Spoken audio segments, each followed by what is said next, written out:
Tá começando o podcast Rockstar. Ó, essa é uma parceria muito legal, né, da John John e com a gente aqui para celebrar o Dia Mundial do Rock. Eu sou o Zé Luiz da 89, a Rádio Rock. É um prazer estar aqui com vocês. E eu trouxe minha super amiga, colega e já da família, Luca, também da 89. E aí, Luquinha? Aê, Zé, maravilhoso. Nóis. Vamos se divertir aqui hoje, hein? Claro, a gente vai falar de uma coisa que a gente adora, música, rock and roll e moda, né? Tudo junto. Exato, um pacote completo da alegria. Que tá aí, a John John que tem no DNA esse mood rock and roll. E a gente vai começar falando de uma coisa muito legal. Por quê? Esse podcast celebra o Dia Mundial do Rock, que é comemorado dia 13 de julho. Muita gente sabe, Luca, mas algumas pessoas não sabem o porquê dessa data. Por quê? Por quê? Por causa do Live Aid. Lembra do Live Sim, Aid? sensacional. Né? Nossa, E você sabe, lembra? Eu lembro, assim, muitas imagens, né, os documentários, e o que eu acho interessante, você que é um cara bom de documentário, você lembra um documentário que super flopou, era um festival que deu errado, recente da Netflix? Fire Festival. Esse. Nossa. E o Live Aid poderia ter, a ideia inicial dos caras era assim, será que vai dar certo? Ia ser meio que, vamos colocar num lugar que caiba, sei lá, 300 pessoas. Só que aí foi aumentando, e o Bob Geldof, bem safado, ele começou a falar assim, tipo, o The Who confirmou. E os caras do The Who nem sabiam. Nem falado, E aí, muita gente até fala que esses caras desse Fire Festival aí estavam iludidos achando que iam conseguir fazer um Live Aid, sabe? Assim, que Não foi é muito louco único, isso? exclusivo e sensacional, né? Então, olha, gente, imagina, volta no tempo, vamos para 1985. Aí eles fizeram eles, né, porque é o Bob Geldof e o Midge Ure, que é músico também, e ele inclusive fez Do They Know It's Christmas, lembra? Sim, que dá uma vendeu balada, milhões, né? Isqueirinho. E a grana desse evento, né, do Live Aid, era totalmente voltado para a fome na Etiópia. E aí eles, não contentes, realizaram, ao invés de um show, 2. Ao mesmo tempo, em continentes diferentes. Então, um em Londres e o outro na Filadélfia. Lembra disso? Não. Não lembra? Não. Eram 2 shows, né? A Londres, no estádio de Wembley, deu mais de 80 mil pessoas, foram 85 mil pessoas. E nos Estados Unidos, na Filadélfia, mais de 90 mil, Luca. Eu lembro que, assim, eu não lembro assim, eu lembro que depois foi pro mundo inteiro, foi a primeira transmissão mundial, né? Foi. E na época não tinha não tinha Waze, não tinha satélite, então teve internet. U2, teve David Bowie, teve Peter Gabriel, teve o Queen. Quem assistiu ao filme Queen, inclusive uma das passagens marcantes do longa-metragem é a participação deles no Live Aid, né? Surreal. Que aparece, a banda, o Queen já estava meio, vamos acabar, não vamos acabar, o que a gente faz dessa vida tal, pimba, e foram para o Live Aid e a força deles quadruplicou. Outra coisa interessante, como eu falei, eram 2 shows... Ai, bati no microfone, gente, desculpa. Eram 2 shows em 2 lugares, praticamente ao mesmo tempo. Então, Londres e Filadélfia. O que fez Phil Collins, baterista do Genesis, na época estava hypadíssimo, né, tocando em rádio de todo mundo, fazendo concertos e tal. Ele tocou nos 2, Luca. Filadélfia. Filadélfia. Phil Collins. Filadélfia. O que ele fez? Colocaram ele num Concorde na época. Nossa, o Concorde. Né? Operava e o Concorde fez Londres, Filadélfia em incríveis 3 horas e tralalá. Meu Deus. Então ele tocou em Londres, que é a terra dele, né? Na Bretanha, e depois ele voou e fez o concerto. Não sabia dessa, que Chique legal. isso, né? Não, Phil Collins, né?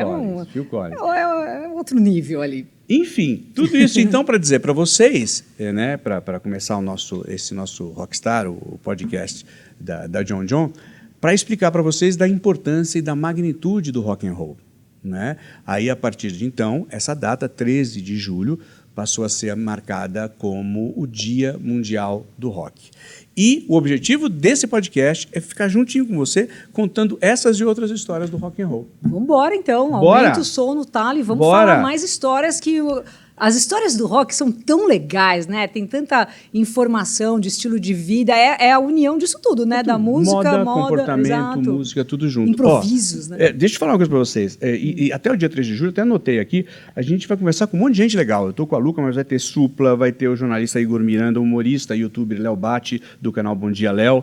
Então, estamos só começando, tá? Você vai ver que tem tudo a ver com a John John, que tem no seu DNA, o modo rocker urbano, noturno, enfim. Eu estou usando aqui, ó. Depois eu vou falar dessa coleção nova. Essa aqui é minha camiseta do Lennon, mas eu conto para vocês que é da John John. Rockstar está no ar. Bom, se a gente for falar da origem do rock and roll, vou falar para as pessoas. O rock and roll nasceu com com muita representatividade. Talvez isso é a grande importância, né, Luca, do rock.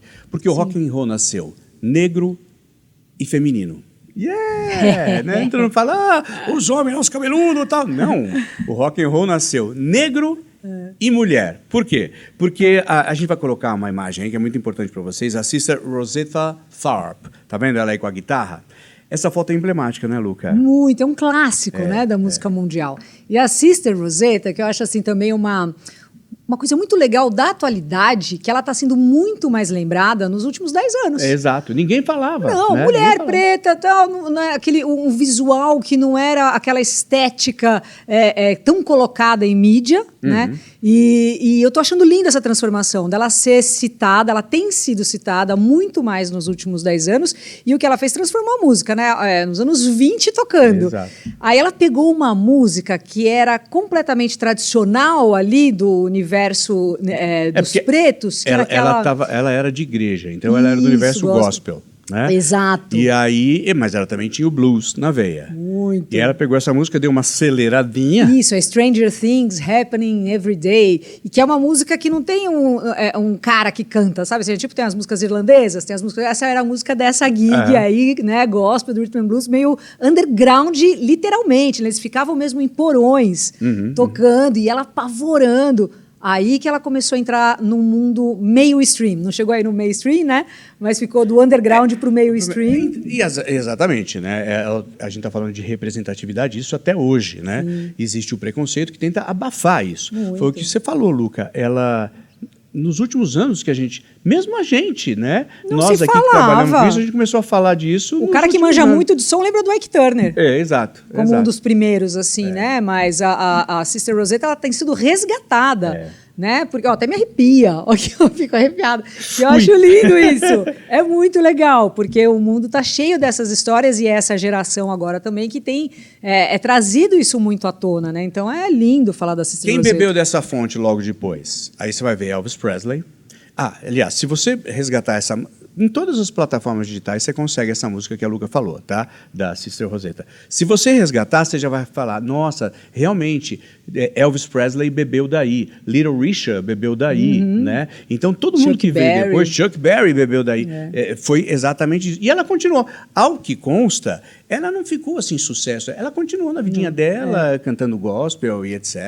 Né? Porque já tinha, né, esse pensamento. Você vê, a gente mesmo recente, assim, você fala assim, o rei do rock. O rei do rock, quando você imagina... Você vai falar Elvis Presley. Só que não compunha uma música... Adoro Elvis Presley, maravilhoso, amo. Só que assim, entre ele e o Chuck Berry, vamos colocar ali na mesma época, o Chuck Berry compositor, feio, que não rebolava na visão dos outros. Aí, na visão dos outros, Elvis, um cara bonito... que rebolava, e não tenho o que falar das qualidades do cara, que são inúmeras. Não estou falando o que é melhor, quem merece, quem não merece. Fato é que Chuck Berry, que bebeu da fonte muito da Rosetta, assim como Elvis Presley, demorou mais para fazer o sucesso da forma que o Elvis fez, tão instantânea. E talvez até por isso ele também tenha sofrido mais, né? Tá vendo? Tudo que a Luca falou é exatamente o tema que a gente está levando aqui, representatividade. Quando você for falar de rock and roll, lembra do que a gente falou aqui, né? Quando a pessoa fala, nossa, o Elvis, fala, legal, putz, Elvis, nossa. Mas lembra que o rock nasceu preto e mulher. E como é que o rock se popularizou? Como a Luca falou do Elvis, vamos pegar daí. A gente salta para 1954, Elvis Presley lança It's Alright. Né? Nossa, se ouve, dá para ouvir o chiado ainda, né? O Elvis tinha Quem assistiu ao brilhante filme, o filme do Elvis, né? Esse mais recente aí, viu tudo isso, né? Viu o Elvis aparecendo, viu o Elvis sendo marionetado pelo empresário. Sendo marionetado. E antes disso, o Elvis criança, dando umas escapadelas para celebração gospel, em igreja Rosetta preta, Rosetta tocando. Então, foi o que a gente acabou de falar, né? E aí o rock and roll acabou explodindo no mundo, tendo aquilo, nós falamos de representatividade, precisou um branco pegar o rock and roll preto e mulher e jogar para o que a gente chama de mainstream. Exato. Né? Se fosse legal, ia chamar woman stream. Mas stream. até isso, né, gente? É main. Gente, aí nascia aí o rei do rock, como todo mundo sabe, O sucesso dele correu o mundo, a vida dele correu o mundo, no filme ficou claro, a briga com o empresário, coisa louca, né? Nossa, muito marionetado, né? Porque o Elvis, ele começou, essa música That's Alright, um cara ouviu, curtiu, falou, vamos levar na rádio? Era tipo essas coisas, tal. Ele, não sei se vai dar certo, não sei se vai dar alguma coisa. Começou a tocar, já virou aquele fenômeno. As pessoas achavam que era um cara preto cantando, sim, né? sim. E aí, aquilo que você falou, vê aquele visual e tal, mainstream total. Só que foi tudo também, quando o cara ele sai daquele nível de busca por um conhecimento, né? Por um reconhecimento, aliás. E aí ele atinge o ápice desse reconhecimento, que é muito maior do que ele conseguiria imaginar, começa até a bater uns pinos. Aí você vê esse filme que você lembrou, né, do Elvis, que é bem longo, aliás, né? Acho que tem mais de 3, sei lá, umas 3 horinhas. Tem 3 horinhas. Toda a nossa equipe. 12 horas e 30. Horas tem? 14 2 horas e meia. Lá, né? E você vê ali como ele não estava se percebendo mesmo, né? Sendo usado, colocado em situações que ele não queria estar, ele queria viajar o mundo, ficava só preso naquele hotel, e como isso foi abastecendo também níveis absurdos assim, de vícios e de sofrimento interno de um cara que transformou a música, compulsões alimentares, né? E detalhe, né? O pessoal que gosta de rock and roll, os roqueiros, a gente divide o Elvis em 2 fases, pré e pós-exército. Depois que ele voltou do exército, ele voltou um chato. Zeppelin. Ele é um chato, voltou do exército, cortou cabelo, foi pro exército e tal. Mas fato é que ele também, naquela época, acabou alavancando a carreira de muita gente, né? Jerry Lewis, Roy Orbison, quem mais? Sei lá, o próprio Little Richard, porque todo mundo tocava meio que junto, tinha aquelas caravanas, lembra? Tinha umas caravanas de tocar, tal. Você sabe, por falar em rock, quem foi o responsável pela gravação do primeiro rock no Brasil? Não. Chuta. Ai, Jesus, deve ser esses nomes assim, Ari, Fontoura, Barroso. Calbi Peixoto. Lembra do Calbi? Conceição! Então, amor. Na verdade, ele gravou o primeiro rock nacional, que era Rock and Roll em Copacabana, uma coisa assim. Que foi aqui no Brasil. Sabia, não Muita gente fala, Celi Campelo e tal, né? Não, mas foi, na verdade, o Calbi Peixoto, a primeira gravação de rock and roll em português, no Brasil, feito aqui e tal. Depois o Calbi virou um cantor romântico. E cantava pra caramba, cantava né? pra caramba, vozeirão. Elvis Presley, para além da música, Luca. Aí sim, talvez tenha sido, posso estar enganado, das primeiras vezes que a música e todo o embrulho que vem junto com ela, né, que é, para além do comportamento, a moda. Aí que a coisa começou a crescer. Verdade. Como é que você achou? Aliás, fora a parte de dança, né, que o Elvis era proibido. Quando ia na TV, começaram a não poder mostrar o Elvis da cintura para baixo. Então, mostrava o Elvis da cintura para cima. Porque você imagina, eu tô aqui nesse corte, ó. Aqui eu tô assim, só que aqui embaixo eu tô assim, ó. E era assim que era o Elvis, né? The Pelvis. Elvis the Pelvis. The Pelvis. Então, essa coisa de comportamento, o Elvis foi bem importante. E a coisa de moda, né? Muito. E era interessante também do Elvis, que acho que é assim até hoje, que ele era admirado pelas mulheres e os Cadu do passado... Os Cadu é um locutor aqui da rádio que eu estou zoando ele, que ele acha que ele é o Elvis. Ele mirou no Elvis e passou pra lá. Aí, mirou no Elvis e acertou no Elvis da Avenida Paulista. Ali, e os caras achavam legal, né? O cabelo, a postura, a gola... Né? Então, o E-Sharp, depois lembra? E-Sharp, quando o Elvis estava mais velho e ele fez... Eu não sei, posso estar falando bobagem, mas olha, você depois me ajuda. Essa coisa de ter uma residência de um show, né? Hoje você tem, por exemplo, em Vegas, o cantor tal ficou lá durante 1 ano tocando. Mas o Elvis, fazendo uma residência, ou seja, ter um show fixo num lugar como o Elvis tinha em Vegas... Eu acho que ele foi um dos primeiros. Eu acho que, se bobear, foi o primeiro. Eu acho né? que até essa coisa de temporadas de Broadway, de fazer, era por conta dele. Que ele vinha com o E-Sharp, e aí ele dava o E-Sharp. Aqui no Brasil, o Roberto da Flor, lá ele dava o E-Sharp porque ele tinha uma fábrica de E-Sharps. Né? Exatamente. Isso é muito legal. Eu não tinha me atentado a este fato, mas né? Eu acho que é realmente isso. Ele começou também essa ideia de como que é você... transformar um show de rock pontual ali numa temporada, né? Um produto, né? Num produto. De consumo total. Elvis Presley, ícone da música, do rock, moda, estilo e comportamento. Pois é, gente, esse é o podcast Rockstar, uma parceria muito legal com a John John, e eu tenho uma novidade para vocês. Nós acabamos de falar de Elvis Presley, né? Falamos da ligação do salto, né, Luca? Que o Elvis deu, não só na música, mas também como estratégia de venda, marketing, etc. E a gente vai falar agora de Beatles. Eba! Então, para falar de Beatles, aí sim, né? Aí a coisa virou mundial com a Beatlemania, né? Então eu aproveito, ó, tá aparecendo um QR Code aí na sua tela. O que você pode fazer se você quiser? Pega o seu celular, aponte para o QR Code, que você vai ficar sabendo das novidades da John John. Por exemplo, a gente, como eu falei, o podcast Rockstar tem essa coleção aqui, ó, da John John. Eu tô com uma... Por isso que nós vamos falar dos Beatles agora. Lennon, mostra a Luca, mostra a tua. Olha lá. A dela é mais brilhosa, porque a Luca gosta de brilhar. Ela é maravilhosa. Ai, gente, adorei. Então aponta aí aponta para o QR Code que vocês vão ter uma surpresa, porque tem muita coisa legal que a John John está lançando e, como eu falei, nós estamos comemorando o Dia Mundial do Rock, que é no dia 13 de julho. Então já demos uma passeada desde a origem, agora a gente vai para Beatles, Luca. Nossa, Beatles foi importante na sua vida, Luca? Me conta. Ai, acho que é uma parte extremamente importante, assim, para muita gente que gosta de música, né? Até graças aos Beatles, uma das bandas que eu mais amo existiu, por exemplo, sei lá, que é o Ramones, sabe? Assim, então vai reverberando por muito tempo. E acho fenomenal também a história do começo dos Beatles ali, né? Aqueles meninos chegando, sendo tão desconhecidos e desvalidados, né? Eu não vou lembrar, mas tinha um empresário primeiro que ouviu que falou, nossa, aqui nunca vai dar em nada. Esses caras aí, meu... Mas isso a gente já ouviu, já falamos, já vivemos. Toca aqui, ué! A gente mostrando umas ideias. Ó, isso vai ser legal. A pessoa, isso aí não vai ser legal. E hoje é legal. O Zé, pai da Manu Gavassi, né? Poxa vida. Enfim. E aí já aconteceu da mesma coisa dos Beatles com a Manu, veja você. Então, antes de todo o sucesso, eu falei, não sei se essa menina... tem esse talento todo, e tá aí. E os Beatles também, mesmo que acabou... Não lançaram discos pra caramba, né? Não tem um histórico de uma discografia gigantesca. E foi transformador, né? Então é uma virada de chave. Bom, a gente pode dizer, né, que essa história dos Beatles começou em 62, com o lançamento de Love Me Do. Na verdade, começou antes, quando eles, moleques, tocavam lá em Liverpool, depois eles tinham que fazer show, mas menor não podia fazer show, aí eles foram fazer show na Alemanha, né, no shows na Alemanha, uma coisa louca. Mas vamos lá, 62 eles lançam Love, Love Me Do, You Know I Love You. Esse é um negócio, posso atropelar um pouquinho dessa história? Mas vendo você cantar, dá pra ver a cena, assim.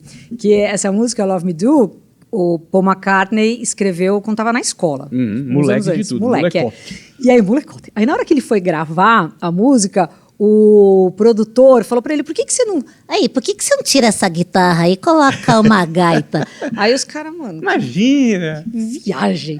Mas como eles eram muito faixa branca ainda e tava muito inseguro, eles falaram, vai que esse tio sabe mais que a gente, vamos pôr, mas colocaram meio... Aí foi o que transformou. Que é o... A gaita. Love, love me too.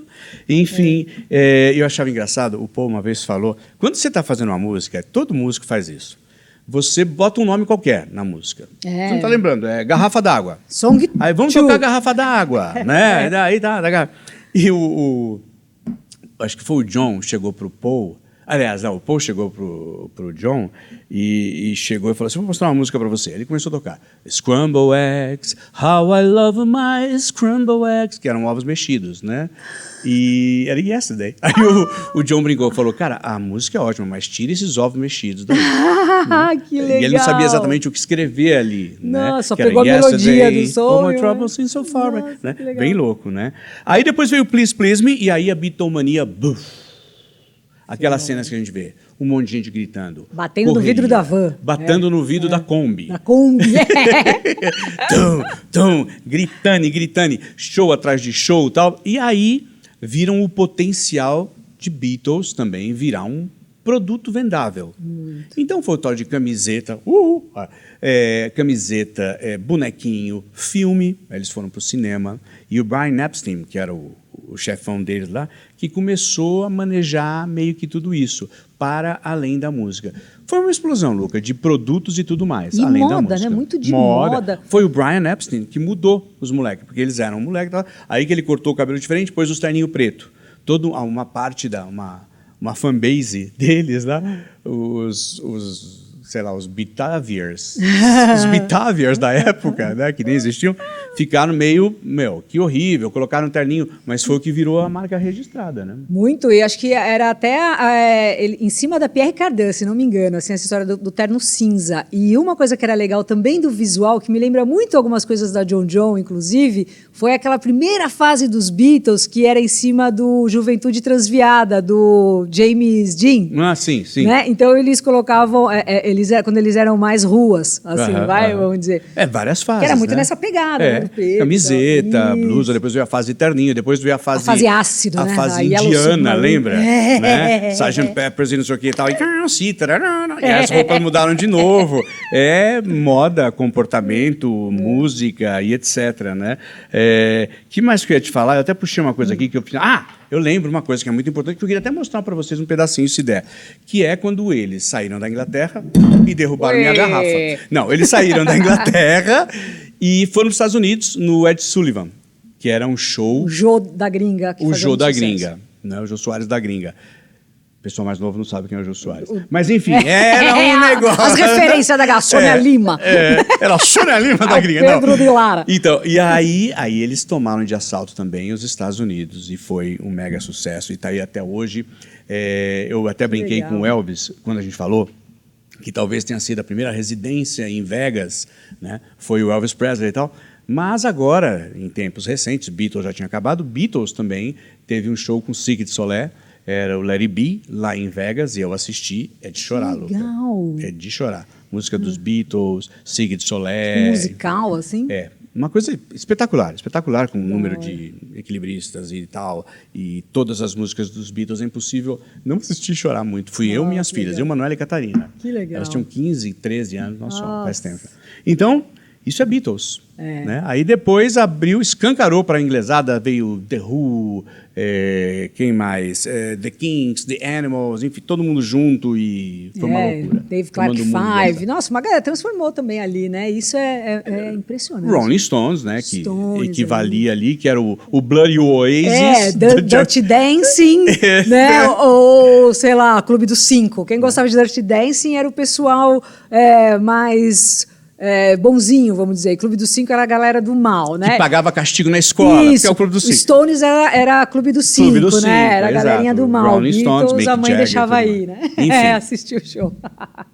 E aí, falamos da fase indiana dos Beatles, falamos de Sgt. Peppers. Eu tenho aqui para cá comigo, que aí, Luca, começa a coisa, né? A gente está num rock psicodélico, anos 60, até comecinho de 70, então você tem o Beatles pegando isso aí, daí depois já vem Jimmy... Kombi Florida. Isso, Kombi Florida. Exato, guarde a Kombi com flores, toda florida. E o pessoal, uhul, uhul. E descendo a Janis Joplin.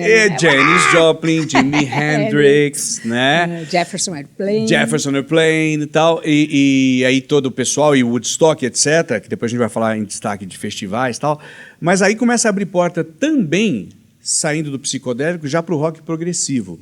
Né? Aí vem o Pink Floyd, que pega essa coisa psicodélica e progressiva, e aí começa a vir Genesis,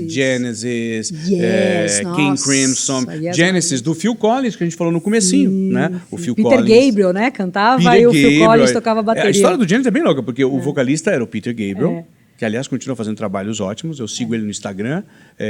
Peter, come to Brazil. Coraçãozinho, Peter. Isso. E aí o Peter saiu e o baterista, que era o Phil Collins, que é o pai da Emily em Paris. Emily em Paris. O Phil Collins é o pai da Emily em Paris, gente. Não é legal isso? Pai, filho, tudo. E a Emily, que você sabe, é mãe de ninguém ainda. Mas quando eu tava prestando atenção, eu falei, gente, a Melanie Griffith, será? Young Blood. Não, mas enfim, Gun Kelly é o irmão. Aí tem essa passagem do rock, que a gente chama de rock psicodélico e tal, e vai pro rock progressivo. Eu, quando era moleque, curti muito o rock progressivo, Lucas. Eu sou mais velho que você, eu tenho idade para ser seu pai.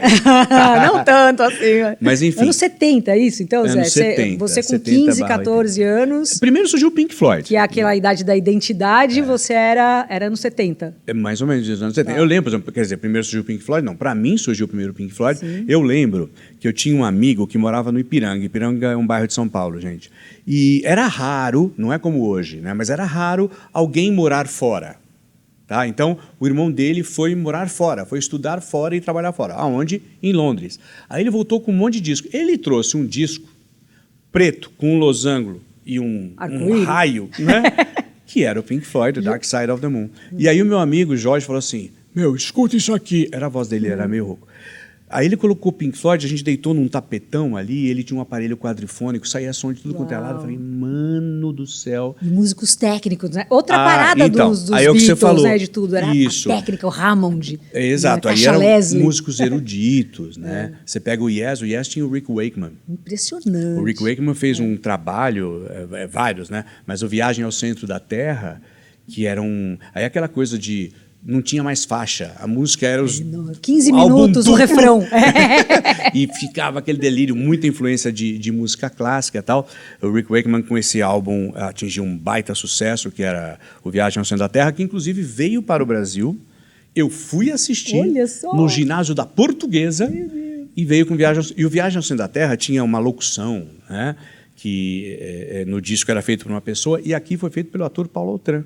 Olha, que legal. E eu lembro que eu estava na primeira fila, eu, moleque, ali assistindo. Do meu lado estavam os dois caras, menos o Ney Matogrosso, dos Secos e Molhados. Olha. E do meu outro lado estava Nelsinho Mota. Gente, ó, a memória afetiva como é, né? Você vai lembrando à direita e à esquerda quem estava. E aí veio o rock progressivo, como a Luca falou, é uma coisa mais, vamos dizer, elaborada, porque eram músicos clássicos. Você veio, por exemplo, você tinha Jethro Tull, que daí o Ian Anderson... É que seu inglês é muito bom. Você fala certo, eu falei a vida inteira, Jethro Tull. Tinha o Jethro Tull e era uma flauta transversal, o Ian Anderson. Você lembra que ele foi na rádio? Você já estava na rádio? Não lembro. Ele foi uma vez na rádio, o Ian Anderson, que é o vocalista / dono do Jethro, inclusive está fazendo show esses tempos aqui em São Paulo. E ele era um lorde, morava num castelo e criava salmões. Que legal. Sabe que eu lembro assim também, uma coisa, você falou do Pink Floyd, que eles também teve uma transgressão até das capas, né, dos álbuns e tudo. E mais lá na frente, quando já era CD, eu tinha um carro. Naquela época que ali era tudo mato. Tudo. Eu tinha o carro, lembra? Não existia aquele prédio. E aí era a frentinha, né, de carro. A gente tirava a frentinha. Isso. E aí tinha o Pulse, que era aquele CD, lembra que vinha com uma luzinha piscando? Lembro. Eu saía, quando eu parava o carro na rua, eu tirava aquela capa, deixava só a luzinha ali para acharem que tinha alarme no carro para não roubarem. Os truques! E era um negócio assim, muito dessa parte, né, da fase psicodélica, também teve essa transformação gigante na moda, em atitudes e conceitos, né, até capas de A gente pega essa fase, palcos. 70, 80... Aí vinha calça bocassino, aquelas meio bata, com influência indiana, cabelo comprido, faixa no cabelo, cheio de pulseiras, tudo vai e volta, tá, gente? Cheio de anel, ó. Tudo vai e volta. Tomara que as ombreiras não voltem dos 80. Ah, volta. Não. Volta, a ombreira volta, vai ver. Enfim, que essa coisa da moda atrelada ao rock and roll e o rock and roll atrelado à moda, que é o que a gente está falando aqui, que é muito legal. O rock progressivo trouxe um monte de coisa legal, mas aí começou a surgir uma galera que começou a falar, velho, esses tiozão são muito complicados, eu quero fazer uma coisa mais do it yourself. Vocês vão ver. Bom, gente, aí, né, o que acontece? A gente está aqui no Rockstar, no podcast da John John, e a gente falou bastante do rock progressivo, elaboração total, e falei de uma galera, Luca, que estava a fim de mudar isso, começaram a achar chato isso. Sabe como é que é, né? Essa juventude. Você vê como as coisas vão e voltam, porque a gente vai voltar um pouquinho para pré-Beatles, porque veio o movimento punk. Isso é sensacional, porque daí, e é interessante que você falou que as coisas vão e voltam, vê se não tem também, né, algumas coisas até da atualidade, desses resgates do feminismo, né, porque é muito a contracultura, né, então a ideia do punk veio dessa contracultura, tanto que até quando tem gente, quando a pessoa ela não vive o rock, não é do ambiente rock, às vezes fala assim, será que o rock morreu? Diminuiu? O que é? Nunca vai morrer, porque o rock ele nunca foi do mainstream. A ideia nem é essa, porque a ideia veio justamente daí, de ser contra a cultura, você transgride, você quebra as normas, né? Você desbanca aquilo que fazia sucesso, Beatles. E é cíclico, porque nós falamos do rock progressivo, a gente falou do psicodelismo, que era a contracultura de novo. Exato. Contra a guerra, os anos 60, favor, hippie. Paz e amor, etc. Tal. Então, daqui a pouco vai chegar uma outra onda. Isso. E aí a coisa... Bum, e foi muito legal, porque daí as bandas que foram aparecendo... eram completamente o oposto daquilo que estavam vivendo nos 70, que nem você estava comentando, né? Do Pink Floyd, Elaborado, daquele som que você foi. Isso, aquele som elaborado. Não, era 1, 2, 3, 4. CBGB, né? Ali eu acho que está o grande nascimento do punk, como um ambiente que alimentava isso. Aí tinha o Television, que é uma banda muito legal, que o dono do CBGB falou, ó, Television e Dead Boys vão ser as maiores bandas de rock. Vocês eu não sei, o vocês era o Ramones. E aí o Ramones sempre ficava meio que para tocar pra quando trás. dava, sabe? Assim, Tipo, não, a gente toca a nossa jaquetinha. isso. Ó, aí a Luca falou do CBGB, isso na parte americana, né, em Nova York. Quando a gente atravessa o oceano e vai lá onde a coisa também, principalmente, explodiu, o movimento punk na Inglaterra, que daí tinham os caras que e todos eles mal sabiam tocar. Mal sabiam tocar. O Sid Vicious não sabia tocar. caras. Porque eles falavam, os Sex Pistols, no caso, falavam que eles roubavam os instrumentos para tocar. Não sei se é verdade, um pouquinho é romantismo. Fato é que, mesmo punk rock, vindo no movimento de contracultura, então a gente vai falar de Sex Pistols, Ramones, Clash.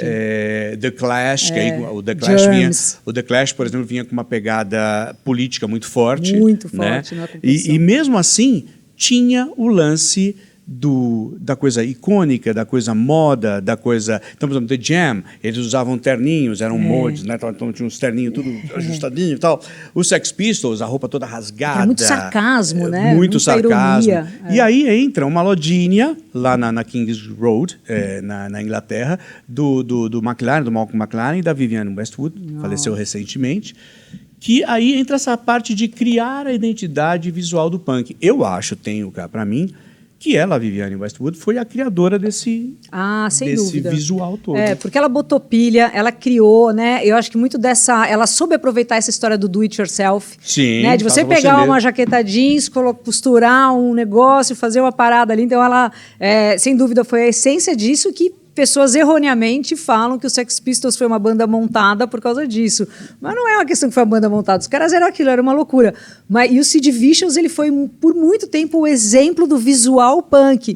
E a Vivienne Westwood já falou uma vez, ela falou, cara, o corpo dele para a roupa é perfeito, que ele era longilíneo, tinha aquele estilo dele e tal. Então, muitos começaram a copiar também, muito por conta, obviamente, da Vivienne Westwood que você falou e o modelo preferido dela, que era o Sid Vicious. E quando as pessoas falam isso que você falou, Luca, eu fico pensando aqui, tal, porque é uma banda construída. Talvez eu já tenha falado isso antes. Talvez eu tenha sido normal, mas eu acho que não sei. Mas enfim, uma banda construída e tal. Cara, tudo foi construído. Nós acabamos de falar dos Beatles. Né? Construído. Colocou um terninho, começou a vender produtos, tal. A moda dos anos 70, calça bocassino, a parte indiana, aquela coisa paz e amor, cítara. Se você parar para pensar, tudo isso que a gente está falando hoje, nós falamos de punk, nós falamos de... Acabei de falar de cítara nos anos 70 e tal. Tem um monte de banda usando agora. Tem mesmo. Um monte. Então, são referências... Nossa, você falou isso aqui, me viu o Alabama Shakes, né? Alabama Shakes, né? Tame Impala, que veio tocar aqui. Uma banda nova brasileira, Hurricanes, totalmente brasileiro, anos 70. Hurricanes? Brasileiro, Hurricanes. Eu não Entrevistei. sabia. Então, exato, cantando em inglês, com todo aquele visual. Hurricanes, que eu entrevistei hoje, uma banda... aqui de São Paulo, vamos dizer, a base, né? Nossa. Então, tem tudo isso, né? Que vai se reciclando, renovando, vai voltando e tal. E na parte punk... Só um adendo, Hurricanes é muito Black Rose, né? Só para quem não conhece, pro Black Rose. que é isso, né? A boca de sino, aquele anos 70, o rock. Eles e vai e volta. Vai e volta. Você sabia, por exemplo, a jaqueta de couro dos Ramones, né? Então, só podia que era aquela modelo clássico chamada Perfecto, né? Aquela do zíper aqui, tá? E que nova, ela não é legal. Tem que ser detonada. Então, o pessoal em Nova York, eles fazem... Não, às vezes, mas uns malucos... O metrô em Nova York, gente, nessa época, era assim, pediu para ser assaltado. Eles tiravam a jaqueta, ficavam com a jaqueta na mão. Quando a porta fechava, eles faziam assim com a mão e seguravam na manga, a porta fechava, eles seguravam a manga e a jaqueta ia batendo no metrô, velho. E ficava toda ralada. Então, muitos faziam a jaqueta ralada graças ao metrô de Nova York. Nossa, que demais isso, bem não louco, sabia. Né? Enfim, The Clash, que mais? Eu anotei um monte de coisa aqui, Luca. Bandas depois veio o Rockabilly também, o Ska, tudo junto, e o The Clash colocou isso. Não era simplesmente o punk, para além do punk, da política, muito ska, muito rockabilly, depois veio Stray Cats, etc. Brian Setzer, sensacional, que também com esse visual, ele pega um pouco dessa jaqueta detonada com o topete do Elvis, né? E hoje o Brian Setzer, depois de fazer Stray Cats, tocar rockabilly, tem uma baita de uma orquestra que Brian Setzer and Orquestra. né? Parece baile dos anos 40/50. Jantar dançante. Tá vendo? Ciclo, gente. Ciclo. Moda, rock and roll, John, é nóis. Olha só, Luca, vamos falar de show. Vamos, né? Porque o que é o rock and roll sem um baita show? Não há. E aí a gente vai falar de grandes concertos, né? A gente vai tentar fazer uma linha de tempo, é que não dá para fazer muito, mas vamos voltar para Beatles. A gente pode dizer que os Beatles que começaram essa coisa de show em estádio, concerto. Né? Eles fizeram, acho que o primeiro foi em 65 e tal. E com eles, em 65 eles fizeram o primeiro show em estádio aberto, que foi lá no Shea Stadium, para 55 mil pessoas. Na época foi um recorde. E os Beatles pagaram uma conta alta. Por quê? Hoje, você vê um Coldplay, luz piscando, e o cara fala, faz 30 shows num dia. Eu acho, por exemplo, Paul McCartney, ele vem, faz 30 shows, você fala, velho, como é que ele aguenta? Ele tem o dobro da minha idade. Na verdade, devem existir 3 Pauls. Um Paul verdadeiro, e em cada cidade, por exemplo, ele vai fazer na Tailândia, tem o Paul McCartney, tailandês, e aqui tem um que mora na Vila Madalena, que é um bairro em São Paulo. O Poma, e tem um outro. E eles ficam morando aqui. Quando o Paul vem, eles são contratados, aí quando o Paul sai, now, let's sing this one. Ele sai, já vai para o oxigênio, o Paul da Vila Madalena volta e entra e só dubla. Deve ser isso. Mas vamos voltar no tempo. Por que eu estou falando isso? Os Beatles, eles foram os primeiros a sentir um problema, que é, eles vão crescendo, vão fazendo shows, concertos em estádios, mas não tem tecnologia na época. Verdade. Tem uma passagem, Luca, eu não lembro a música, mas o Ringo Starr, foi quando eles desistiram de fazer show em estádio, aí a banda parou de fazer show, depois só voltaram no Get Back, em cima do prédio da gravadora da Apple. O Ringo está saindo do show, eles tinham que sair de camburão, e o camburão batendo, e um vai, e o John falando, não vou mais fazer isso e tal. O Ringo chega pro Paul e faz um comentário técnico de show. Ele fala, Paul, na música X, eu acho que vocês erraram, porque eu estava no andamento e a música era outra. Aí o Paul virou para ele e falou, Ringo, a gente não tocou a música X hoje. Uau. Eles não se ouviam mais. Era muita gritaria, era alto-falantezinho. O retorno não dava conta. Não dava conta, porque não existia tecnologia. In-ear. Não, in-ear, que é aquele negocinho que fica dentro do ouvido, é a pessoa no ouvido. Vai, canta isso agora. Vai. Né? Então é louco você parar para pensar nisso. Muito, né? muito. Não tinha pensado, não, porque realmente assim, a gritaria era imensa. Era um grito que parecia in-ear fora do ar. E eles não tinham mesmo essa maquinaria, né? E aí a coisa, claro, eu imagino que a coisa foi evoluindo, a gente chega hoje, a gente teve Rod Stewart tocando aqui no Brasil para 3,5 milhões de pessoas. O quê? Na praia, está anotado aqui, 94. 3,5 milhões de pessoas? A gente teve Rolling Stone, que foi transmitido pela 89, lembra o show do milhão? Sensacional. Tinha 1 milhão de pessoas na praia, no Rio de Janeiro, Titãs abriu, né? E os Rolling Stones, em 2006, 1 milhão de pessoas, praia de Copacabana, transmissão da rádio que a gente trabalha, 89, a Rádio Rock. Teve algum mega hiper show que você foi, Luca, que você lembra? Nossa, vários. É difícil, né, isso? Porque o rock é que nem você falou lá no começo aqui do podcast, o que seria do rock sem o show, né? Sem o show. Então, não consigo nem te distinguir assim para dizer, ai, nossa, aquele foi incrível.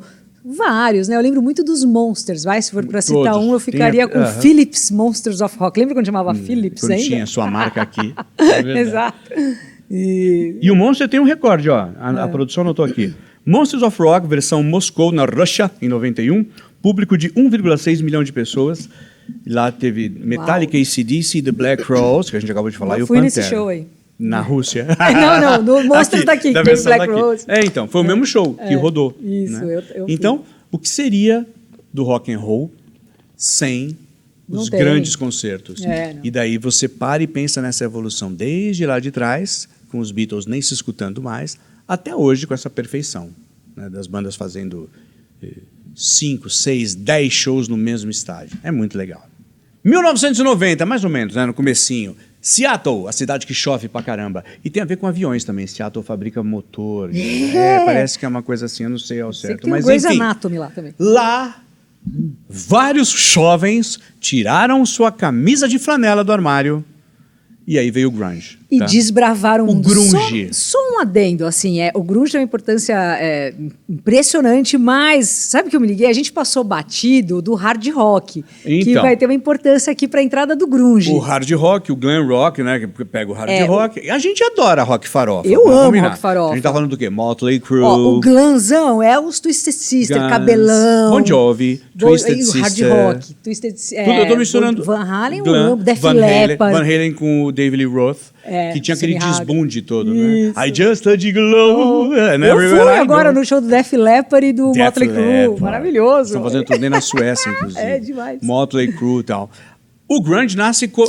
Gente, aquilo que a gente falou de cíclico. Sim. Veio o rock progressivo mais elaborado, veio o punk, né? Aí Veio o hard rock. Veio o hard rock e depois o glam rock junto, que era uma coisa mais Isso. melódica. E aí vem o grunge para falar... É o oposto, né? Porque ali era extroversão, vamos dizer, o hard rock, né? Era saltos do David Lee Roth, né? Aquela maquiagem, com cabelo glam, repicado, né? Glamour e um monte de coisa. E aí vem o facelift, que ao meu ver é o marco principal do grunge, né? Que é o disco do Alice in Chains. Eu tô lembrando da primeira vez que eu ouvi, assim. Aí, de novo, tá vendo? Eu arrepio, sério. E eu adorava hard rock, mas ali era uma introspecção, era uma sonoridade densa. E a MTV, na época, era a nossa referência do que estava acontecendo na música, né? E aí apareceu aquele vídeo Man in the Box, né? O Lane Staley com aquela capa, aquele negócio plástico, assim, sufocando. E aí você ia ver o Lane Staley conversando, era o oposto dos caras do hard rock. Pra dentro, sério, né, fechado. O Jerry Cantrell, aquele cara assim que é inteligente, mas ele é focado, não tem muita gracinha ali, mas se tiver tudo bem. E o universo da droga ali escancarado, né? Era aquele cenário que você olha e fala, cara, o que esses caras estão fazendo? Aí veio o Nirvana. Pra mim, o Nirvana foi o marco, o Nevermind. Nevermind foi o marco Smells do Like Teen mainstream, Spirit, né? A gente tocava na rádio direto, foi retumbante. Porque o primeiro foi independente, lembra? Eles começaram lançando independente, depois as majors viram, opa, aqui tem dá coisa. pra ganhar grana aí. E aí veio, aí escancarou. Exato. Né? Aí a gente teve Nirvana, teve... Stone Temple Pilots. Stone Temple Pilots, Pearl Jam. Pearl Jam, Né? Temple of the Dog, Mother Love Bone. Então, que os todo caras mundo. Isso, os caras do Mother Love Bone, foi legal você ter lembrado disso daí, porque a banda, quando o vocalista do Mother Love Bone morreu, o Chris Cornell, Ed Vedder, toda a galera falou, mano, o que aconteceu? Então ali foi o começo das mortes por heroína, né? E aí foi um negócio muito pesadão para os caras lidarem com aquilo tudo. Montaram, então, com sem o vocal, montaram o Temple of the Dog, que tem aquela música Hunger Strike, né? I'm gonna hungry. O Chris Cornell com o Ed Vedder. O Ed Vedder não era conhecido. O Ed Vedder era um moleque que já tinha sido frentista. E era muito amigo, né, do cara do Mother Love Bone. E aí o Chris Cornell falou, vamos chamar ele para cantar. Fizeram aquela música que ficou guardada, ela não ficou uma música conhecida. Ela só foi aparecer depois. Quando veio o Ten, do Pearl Jam, que estourou. E aí foram pesquisar o Ed Vedder e veio. Exato. E o Ed Vedder. E muitos deles cantavam no palato. Né? O Ed Vedder, oh my girl, I'm a drink of water, my t-shirt from John, I love her. Né? E foi aí. E foi um movimento. Realmente foi. Eu lembro aqui na rádio, que a gente está gravando na 89, a Rádio Rock, que o grunge, ou o grunge, como queiram, ele veio que nem uma onda avassaladora. A rádio, você lembra como a rádio cresceu demais naquela época, anos 80 e 90? Porque uma banda atrás da outra. Dominou, uma banda atrás da outra. E a roupa também, né? Eles usavam o flanelado por conta dos lenhadores, né? Exato. Do frio ali. E aí aquelas camisas flaneladas, xadrez. Gorro. Né? Você chegou a usar a camiseta amarrada na cintura? Bermuda. Bermuda assim, com os bolsos e tal. Né? Muito legal. Né? Moda, de novo, ruptura, representatividade, rock and roll. Esse é o Rockstar, o podcast da John John. A gente está falando do Dia Mundial do Rock. Eu sou o Zé Luiz, da 89. Luquinha, da 89. Luca, da 89. Aí, Zé Luiz, querido. Deixa eu falar uma coisa para vocês agora. Se você quiser saber das novidades da John John, você pode baixar o app da John John. Se você quiser, se for mais fácil, estou colocando também na tela o QR Code. Lá você vai ficar por dentro das novidades da John John. Essa camiseta que eu estou usando é, Lennon, da Luquita também. Tá? Frete grátis. Comprou, vai lá, compra o que você quer. Frete grátis para todo o Brasil. Oh. Chique demais. Mas tem que comprar um monte de camiseta para conseguir calças, não. Comprou uma que camiseta, vai estar o frete grátis, tá? Então belezinha. é muito Qualquer legal. coisa que comprar já é. Baixa o app da John John. O QR Code está na tela, mas se você preferir, baixa o app já direto. A gente vai falar de censura, Lucas.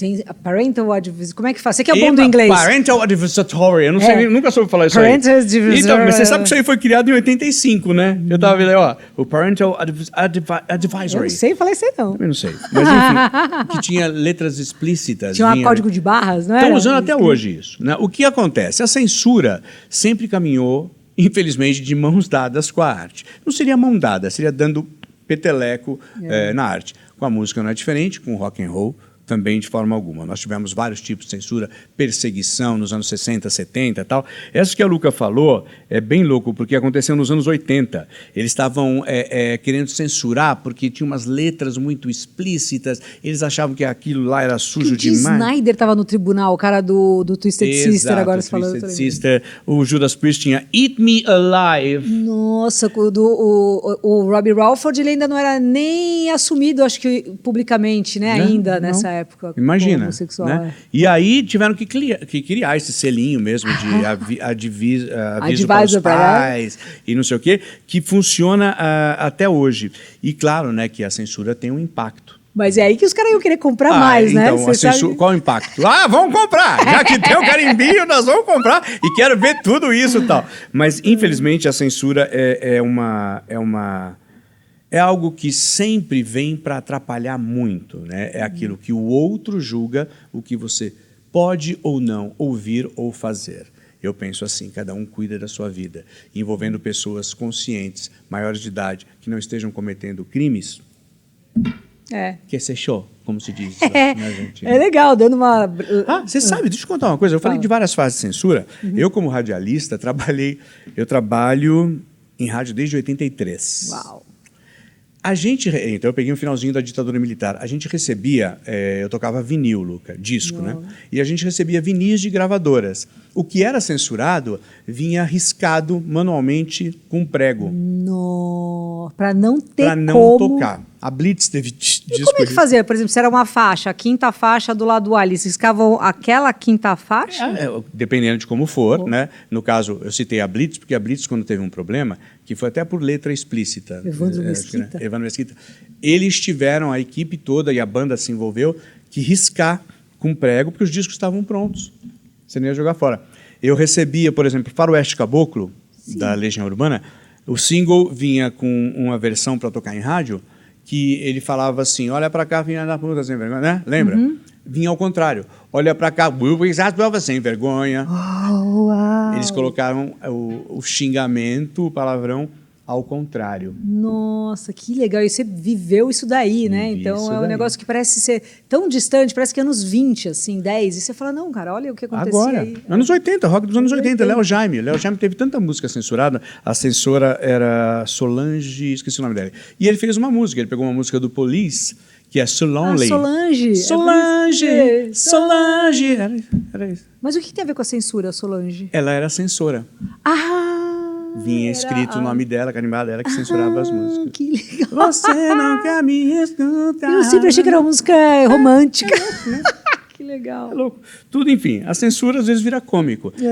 Aqui no Brasil, quando você lê o porquê de censurarem determinadas músicas, você ri. Porque claramente parece que o censor não está entendendo nada que está escrito ali. Porque não tem por que censurar. E outras coisas que era para censurar, já que não podia falar, passava. Eles eram completamente loucos. Enfim, é isso. Agora, eu falei de censura, falei que riscava-se disco, né? E aí eu voltei muito no tempo, porque eu falei de disco, vinil, aí veio CD, e aí veio música digital, Luca.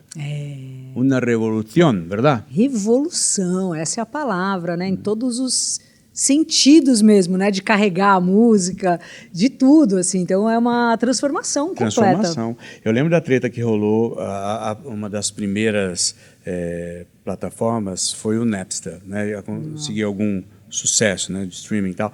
E aí deu aquela confusão com o Metallica. Lembra? Saiu uma briga, o Metallica processou. Lars, né? Aí dividiu todo mundo, porque uns concordavam com o Metallica estava cobrando direitos autorais, né? Poxa, se eu não vendo físico, eu não recebo, como é que fica, né? E aí alguns artistas disseram, não, mas Metallica, ô tiozão, vocês têm que se adaptar. O Dr. Dre encabeçou, né, esse Dr. time. Dr. Dre, time e teve, do... acho que Limp Bizkit também, um monte de gente entrou nessa, Bizkit. que começaram a questionar o próprio Metallica, virou um furdúncio. O fato é que o Metallica venceu, o Napster fechou, mas aí escancarou uma porta e vieram todas as outras. Hoje a gente tem um monte, tem Apple, tem Spotify, tem tantas outras, né? E o que você acha, Luca? Facilitou, dificultou? Eu acho que facilitou muito. Eu gosto, assim, eu não sou muito da... Né, eu sei que tem pessoas que amam ouvir o disco, aquela sonoridade, mas eu acho que só ajudou. E acho que até os caras do Metallica hoje percebem que... Sim, lógico, né, lógico. Que assim, nossa, olha só, a gente não estava enxergando isso. Então tem muitas coisas que são na fase da transformação mesmo, a gente não sabe, né? Quantas bandas a gente viveu durante o sucesso que não fazia ideia que ia fazer sucesso, né? O Charlie Brown era xingado, o CPM era xingado, e aí vai melhorando. E nessa fase também, lembra? Tinha o bug do milênio, que tudo ia apagar. Tudo, nada apagou. Não aconteceu nada. O pessoal se preparou, e os relógios? Nossa! Aí teve esse momento da música no streaming, agora a inteligência artificial, vai vir um robô, já vai ter uns robôs matando todo mundo. Então a gente... A gente nunca sabe onde vai. O fato é que a parte do streaming facilitou, as pessoas hoje podem gravar em casa e colocar lá. Dificultou uma coisa, realmente a parte de direito autoral está muito errada, né? O artista faz um trabalho, tem que ser pago por isso. Na época do Spotify saiu uma briga gigante, tem até uma série que mostra isso, né? Porque não queriam pagar os artistas, não queriam pagar a merreca. Hoje continuam pagando pouco, né? Então o artista ganhava muito quando ele vendia vinil e CD. Hoje ele teve que partir para outros. Eu acho só que precisa acertar isso. Mas, de qualquer forma, eu sou do cara que prefiro ouvir o meu celular ligado na caixa. Eu tenho vinil, mas eu não tenho saco de subir, pegar o vinil, abrir o toca-disco, pôr e tal. Respeito super quem faz. Eu tenho um primo meu em Brasília que só faz isso. Mas eu curto a praticidade e ouvir o som. E dá para se atualizar mais também, né? Até com as bandas, tipo, mais atuais. Lembra? Era uma dificuldade para você comprar o disco, a hi-fi, navio box, sei lá. Né? Tinha que ficar fuçando. Agora não. Então, esse número tão legal de bandas atuais que chegam, tanta coisa legal. E o atual, assim, né? O Bastille, 21 Pilots, Måneskin, que já estão aí... Há alguns anos. Você falou banda nova, juro, eu estava pensando Arctic Monkeys. Mas elas eram, por exemplo, a gente conhece, mas o grande público nem conhece. Isso eu acho uma coisa legal. Antes você precisava fazer um sucesso Brasil. O Brasil precisava te conhecer. Hoje não. Em parte por causa das plataformas digitais. Você vai ter seu público que vai te ouvir, você vai conseguir fazer teus shows porque você tem o teu público que te ouviu numa plataforma digital e etc. O negócio de inteligência artificial, mas tem umas coisas que eu já fico imaginando, uns exercícios assim, né? Eu estava assistindo Black Mirror. Eu adorei. A última temporada, muita gente não gostou, eu adorei. Nossa, eu adorei. Mas tem um episódio que é o primeiro, o Joanna... Nossa, que atriz boa, eu não sei o nome dela. Awful. Joanna... Como é que chama, gente? Vocês assistiram? Joanna is Awful, né? Que Joanna é um pé, é chata, tal. E ali, cara, você começa a pensar, por quê? A história, tem um pouquinho de spoiler, vai. Tá, quem não quer ouvir, sai. A história é uma coisa que você não olha o que você assina e você autoriza a sua imagem a ser usada. E fazem uma série com essa Joanna chata, acabam com a vida dela. Quem faz ela é a Salma Hayek, que também não é a Salma Hayek. A Salma Hayek, a atriz, autorizou inteligência artificial a reproduzir a imagem dela. E aí ela reclama dos direitos que ela não vai receber, que precisava receber os direitos. É uma coisa louca, né? Então facilitou, é lógico que precisa de regulação, regulamentação e tudo mais, mas eu sou do time do... Quando facilita, tenho medo do robô? Tenho medo do Schwarzenegger aparecer? Tenho. Mas enquanto não aparecer, a gente vai se divertindo. Não? Exatamente. Vamos, deixa, o Schwarzenegger vem, I'll be back. E eu falo, velho, que bom. Bom, gente, é isso por hoje. Eu espero que vocês tenham gostado desse nosso podcast, o Rockstar, como eu falei. É uma parceria John John, comemorando o Dia Mundial do Rock. Luquinha, aqui comigo. Luca, foi um prazer, viu? Muito divertido sempre conversar com você, adorei. E aproveita e que eu não posso esquecer, siga John John nas redes, @John John. E detalhe, baixa o app John John, tá ok? Posso colocar o código de novo? Posso colocar o QR Code no final? Lá vai QR Code. Sim. Mas eu sei que você às vezes está nos assistindo no celular, provavelmente, então vai para o app direto, lá tem as novidades, tem essa coleção aqui, ó. Rockstar. Demais. Muito legal, tá? Essa é só uma delas, eu vou mostrar outras para vocês. Ok? Perfeito, obrigada, gente, Zé. Luca, obrigado, viu? Eu que agradeço. Zé Luiz Legis, beijo. Tchau, gente.